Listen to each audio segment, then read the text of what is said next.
Hi, I'm Rich Harvey, Property Buyers CEO. Welcome to our August market update. Well, the good news is the property market has finally turned. We're on the path to recovery.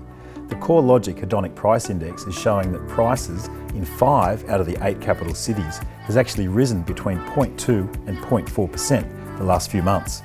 So part of the catalyst for this change is low listing volumes. Sydney volume transactions are down 22% and Melbourne's down 27% over the past year. So this acute shortage of stock means that demand is very, very strong. And auction clearance rates have been nudging even 80% in both Sydney and Melbourne the last couple of months. The other thing that's factoring in is the easing of lending restrictions and also interest rate cuts. We've had 2 interest rate cuts and it looks like we're going to get a few more as well.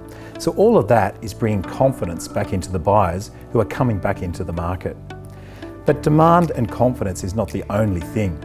Migration is also still strong. People need a roof over their head, so constant demand from new migrants is also improving demand. But what about supply? What about the other side of the equation? Well, the thing is that supply is not growing. Building approvals has been trending down quite significantly and actually taking quite a correctional hit. So a lot of the projected volumes of oversupply that the pundits have been saying is actually not going to materialise. So, as a result, I think we're going to have an undersupply situation again within about 18 months.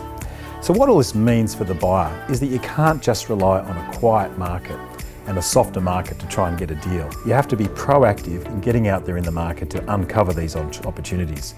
But as I said, the good news is the market has finally turned. The worm has turned on the graph, so you can see that the market is improving. And as buyers agents, we're out there every day of the week scouting out for the best opportunities for our home buyers and our investors. Look, thanks for watching our August market update. I look forward to bringing you our next update in spring.